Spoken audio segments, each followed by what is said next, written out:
guess, my part to just raise awareness, if you're not already, just the importance of this project, because as I'm sure you're aware that if we can't make the payment on the property, the project cannot move forward, and we could even potentially lose the progress that's already been made if we can't make the payment on the property.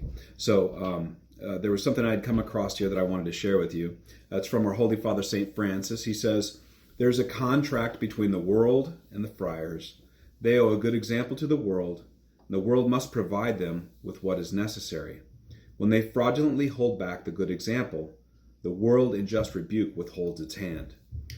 So I think that we could all agree, just given, I'm sure, all the benefits that we all receive from Anthony's formations and the good example of his friars. If you've had the good fortune to be able to spend any amount of time with them, they are most certainly holding up their end in providing the good example. And so I think it's only just that we then not withhold our hand and do whatever it is that we can.